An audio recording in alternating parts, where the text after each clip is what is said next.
هنا هنشتغله، لا هاخد 4 سلسلة، 1 2 3 4 فوق السلاسل اللي تحت بنزل ومن فوقيهم كده بعمل غرزة حشو، كمان 4 سلسلة، 1 2 3 4 بلف الخيط على الإبرة، بسيب أول عمود وابتدي أشتغل في تاني عمود وبكرر دوت لغاية ما بوصل لنهاية السطر. هكمل وارجع لكم.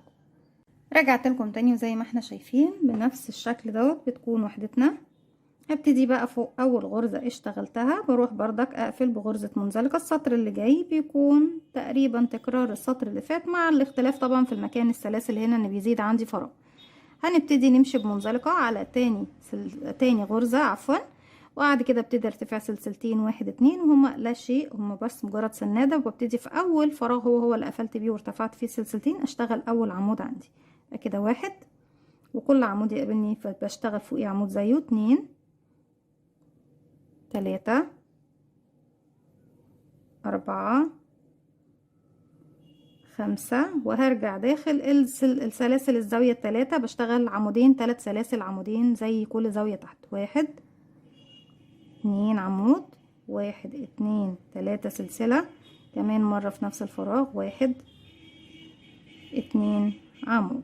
هرجع اشتغل على كل عمود من الأعمدة اللي بتقابلني دي عمود ما عدا العمود الأخير بتجاهله، وهم عددهم بيكونوا تقريبا 5، 1 2 3 4 و5. آخر عمود مش بنشتغل عليه. طيب هنا بقى وصلنا لمكان السلاسل اللي هو بيكون الاختلاف اللي عندي، 1 2 3 4 سلسلة، وعند أول سلاسل هتقابلني الأربعة بنزل من تحتهم وأعمل غرزة حشو.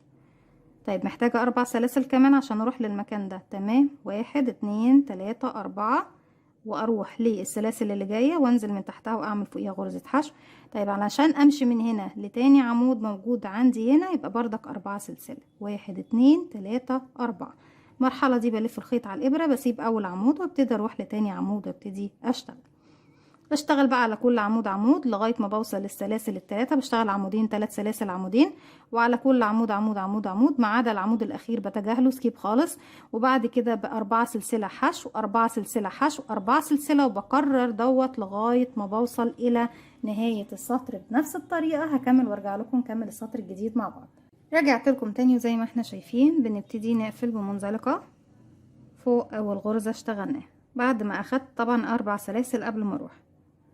طيب في السطر ده ببتدي اشتغل بطريقة مختلفة شوية، هنشتغل أعمدة لكن هنشتغل في أماكن مختلفة. يعني أنا مش هشتغل على الأعمدة نفسها من تحت حرف الفي، لا هشتغل ما بين كل عمود والعمود اللي بعده، تمام، في الفراغات اللي ما بينهم. طيب بما اني هشتغل ما بين كل عمود وعمود فبمشي بمنزلقة للمكان اللي هو ما بين العمود الأول والتاني، وابتدي ارتفع السلسلتين واشتغل أول عمود بلفة عندي في المكان ده، تمام. يبقى كده عمود، هروح في الفراغ اللي ما بين العمودين اللي بعديهم 2، العمود اللي بعده 3، اللي بعده كده 4 5 وكده 6. هنشتغل هنا عمودين الزاوية، 1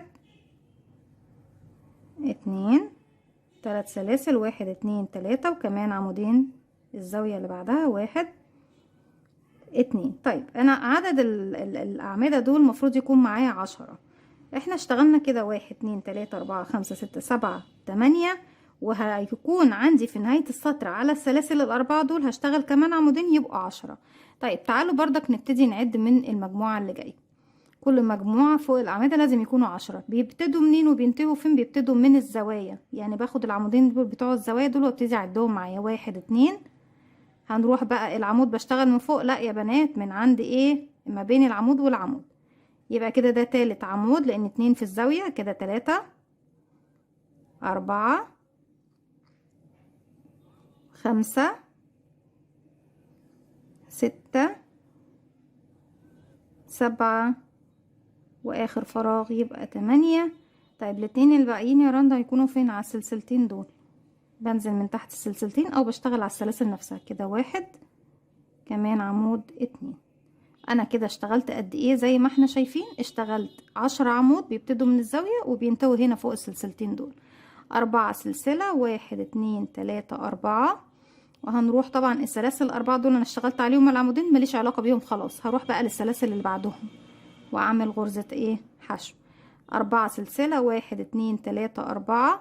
ومش هروح بقى للسلاسل دي واعمل غرزه حشو، لا ده انا المفروض ان ببتدي المجموعه بتاعتي اللي هي بتكون 10 عمود من عند السلاسل دي، يعني بسيب 1 2 وابتدي في السلسله رقم 3 ابتدي اشتغل العمود بتاعي الاول من المجموعه اللي جاي كده 1، والسلسله اللي جنبها كمان 2، وابتدي الف الخيط على الابره واروح بقى هنا هيقابلني المجموعه بتاعه الاعمده ما بين كل عمود وعمود بشتغل عمود، يبقى كده 3 4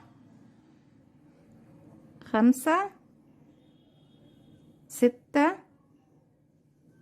7 8 والزاويه فيها 9 و10، 9 و10، وبيكون فيصل ما بينهم وبين المجموعة اللي بعدهم الثلاث سلاسل الزاوية 1 2 3، وابتدي اكرر بنفس الطريقة. طيب هنا السلاسل او الفراغات دي بقت قد ايه؟ بقوا 2، انا تحت كان عندي 3 هنا بقوا 2 بس يا بنات. تمام، بكمل بقى السطر بتاعي كله بنفس الطريقة لغاية ما بوصل للنهاية. في النهاية هنا في المكان ده ببتدي اشتغل في السلسلتين دول عمودين، وبعد كده بقفل بمنزلقة فوق اول عمود اشتغلته. وطبعا المقصود من ان احنا ما نشتغلش على حرف الفي من الاعمدة، ان لو اشتغلتي على حرف الفي من الاعمدة هيزيد معاكي 1 في العدد، وده احنا مش عاوزينه. باترون طبعا متحدد انك لازم يكونوا 10، فبالتالي بنشتغل في الفراغات مش في حرف الفي.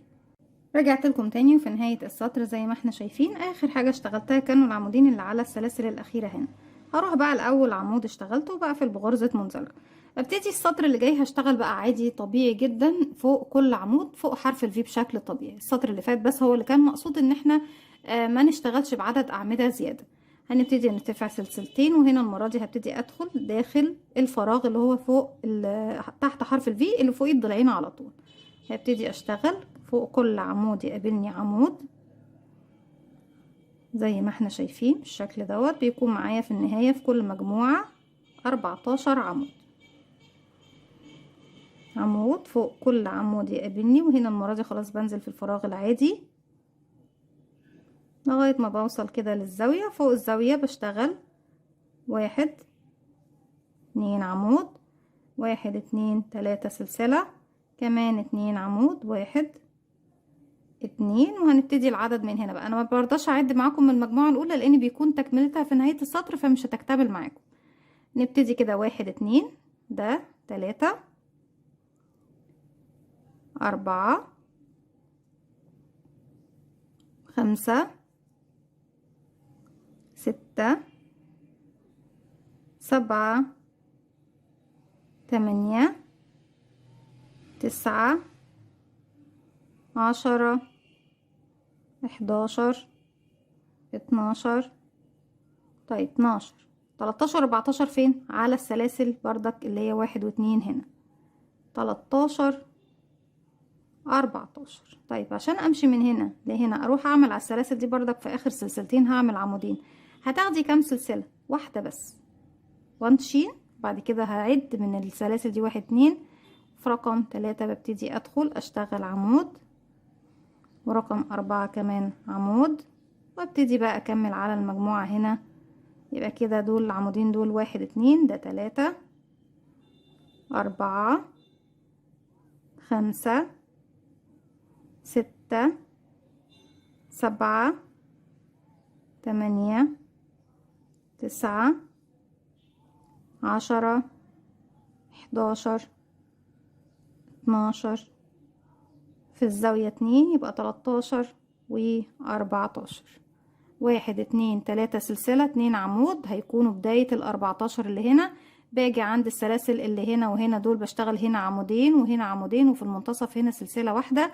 لكن خلاص بيكون بالشكل ده بكمل المربع بتاعي وبوصل لنهاية السطر. كده خلاص انا ما بقاش عندي ايه شكل فراغات خالص، والشكل عندي هنا بقى خلاص كله اعمدة، وهو الفراغ الوحيد اللي هيكون هنا مكان السلسلة. بردك من فوق بشتغل عليه غرزة حشو لان السطر اللي جاي كله بيكون غرز حشو. هكمل السطر ده كله وارجع لكم نبتدي السطر الجديد مع بعض. رجعت لكم تاني، وزي ما احنا شايفين كده خلاص خلص السطر اللي قبل الاخير. السطر الاخير هو بيكون بس مجرد سطر نفنش بيه الشغل بتاعنا. هو بيكون باستخدام غرزة الحشو. بروح هنا خلاص لاول غرزة كنت شغلاها وبقفل بغرزة منزلقة سلسلة ارتفاع غرزة الحشو. في كل غرزة بشتغل غرزة حشو واحدة زي ما احنا شايفين، كل غرزة فوقيها غرزة لغاية ما بوصل ل3 سلاسل الزاوية. في ال3 سلاسل ببتدي اشتغل 5 غرزة حشو في نفس الفراغ، او بتشتغلي حشو 3 سلاسل حشو. هنا بتقابلنا الزاوية، يا اما تشتغلي حشو 3 سلاسل حشو او 5 غرزة حشو، ده اللي انا بفضله. 1 2 3 4 و5. نرجع تاني، فوق كل غرزة بتقابلني غرزة حشو واحدة لغاية ما نوصل لفين؟ للسلسلة. فوق السلسلة بتكون فوقيها غرزة حشو واحدة كده، حشو حشو حشو حشو حشو فوق كل الأعمدة الموجودة عندي. خلاص أنا السطر كله تحت كان خلاص اتحول كله عبارة عن غرز أعمدة لغاية ما بوصل لمكان السلسلة. طيب كده احنا هنا فوق السلسلة. فوق السلسلة بشغل غرزة حشو واحدة وارجع تاني فوق كل عمود يقابلني غرزة حشو غرزة حشو غرزة حشو لغاية ما بوصل ايه للزاوية. ببتدي اشتغل داخل الزاوية 5 غرزة حشو، او البديل اللي قلنا عليه حشو 3 سلاسل حشو. بكمل لغاية بس ما نوصل للزاوية ونشوف طريقة التشبيك مع بعض. وصلنا للزاوية 1 2 3 4 و5، وكل غرزة بعد كده تقابلك غرزة حشو. طيب كده بكمل السطر بتاعي بقى بنفس الطريقة لغاية ما بخلص ايه المربع بالكامل. طيب انا لما بحب بقى ابتدي اشبك وحدتين مع بعض، بنشبكهم ازاي؟ تعالوا نشوف بنشبكهم ازاي. بنجيب لون مختلف، بيكون الابيض او الاسود او اي لون من الدرجات اللي انا بشتغل بيها، او درجة من درجات اللون اللي انا بشتغل بيه، بس يكون مختلفة. يعني ممكن بردك تكون مختلفة بس تكون واحدة من الدرجات. لما بشبك بغرزة الحشو بشبك على وش الشغل، مش بشبك على الظهر. منزلقة او الخيط والابرة بيكونوا على ظهر الشغل، طريقة الحشو بتكون على وش الشغل. بجيب الخيط الجديد بقفل عقدة بداية معايا كده حلقة على الابرة، بجيب المربعين ده الوش هنا والوش هنا والظهرين قصاد بعض. هنبتدي نعد من الزوايا. انا دي كده 1 2 رقم 3 هدخل بردك من الزاوية هنا 1 2 رقم 3 هدخل بالشكل ده اهو. خيطك لفوق اسحب الخيط واخرج معايا كده على الابره حلقتين، هسحب الخيط واخرج منهم بغرزه حشو وابتدي في كل غرزتين يقابلوني. بصوا عندنا بقى يعني اختيار من 2، اما ان انا اشتغل على الحلقتين هنا والحلقتين هنا، او ان انا اخد حلقه من هنا وحلقه من هنا واسيب حلقه من هنا وحلقه من هنا. يعني ايه كلامك ده يا رندا؟ تلخبطينا ليه؟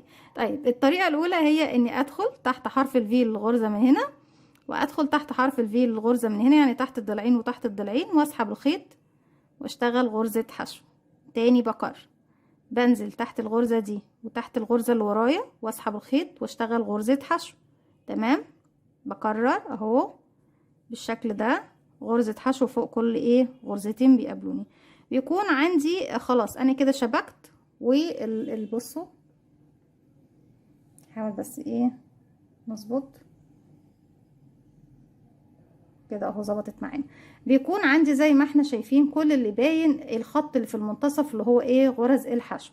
تاني بكرر معاكم، تحت الغرزة دي بدخل وتحت الغرزة التانية كمان بدخل وبشغل غرزة حشو، وهكذا تحت كل غرزتين من الوحدتين بشغل غرزة حشو. طيب الطريقة التانية ايه يا رندا؟ الطريقة التانية بان انا بيكون عندي حلقة امامية فرونت لوب وحلقة خلفية اللي هي الباك لوب.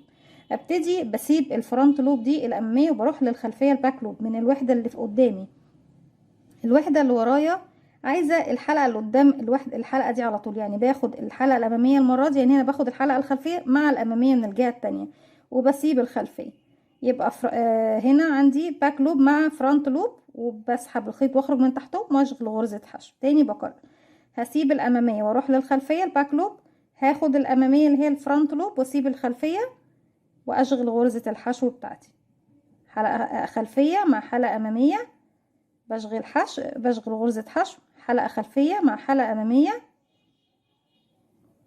بشغل حشو. تاني بكرر خلفي مع امامي وبشغل حشو. هوريكم بقى الفرق بين الطريقتين. بصوا في الطريقة الأولى هتبصوا تلاقوا ان الشغل الاتنين مضمومين لفوق كده، مشدودة الوحدة نفسها معاكي، بصي مشدودة من هنا ومشدودة من هنا. طيب الطريقة التانية هي الفرق بينها، ودي الطريقة اللي انا بحبها على فكرة، اللي هي رقم 2. ان الحلقة دي انا اخدت حلقة واحدة من هنا واخدت حلقة واحدة من هنا. الحلقة اللي انا كنت سايباها الامامية هنا اهي ادتني، ريحت لي الوحدة بتاعتي، وادتني كمان ضلع بارز كده بشكل جميل جدا ومميز. وفي الجهة التانية برضك سابت لي الحلقة الخلفية اهي، وخط التشبيك كأنه خياطة بيكون هو اللي في المنتصف، يعني مش مشدودين الوحدتين معايا. انا شخصيا بفضل، واعوذ بالله من كلمة انا، الطريقة التانية. اما الطريقة الاولى والتانية الاتنين صح واصح من بعض طبعا، لكن انا بحب نشرح مع بعض كل شيء ونوضحه بطريقة سهلة وبسيطة وكل شيء جديد. بكده بكون وصلت معاكم لنهاية الفيديو بتاعي النهاردة. اتمنى تكون فكرة الفيديو بتاعنا النهاردة سهلة وبسيطة عليكم، وكمان تنول اعجابكم. ما تنسوش بقى فضلا ليس امرا اذا عجبكم الفيديو تدعموني بلايك وشير وسبسكرايب، واستنوني في فيديو جديد من وي. تنسوش كمان تفعلوا زرار الجرس يوصلكم مني كل جديد. السلام عليكم ورحمة الله وبركاته.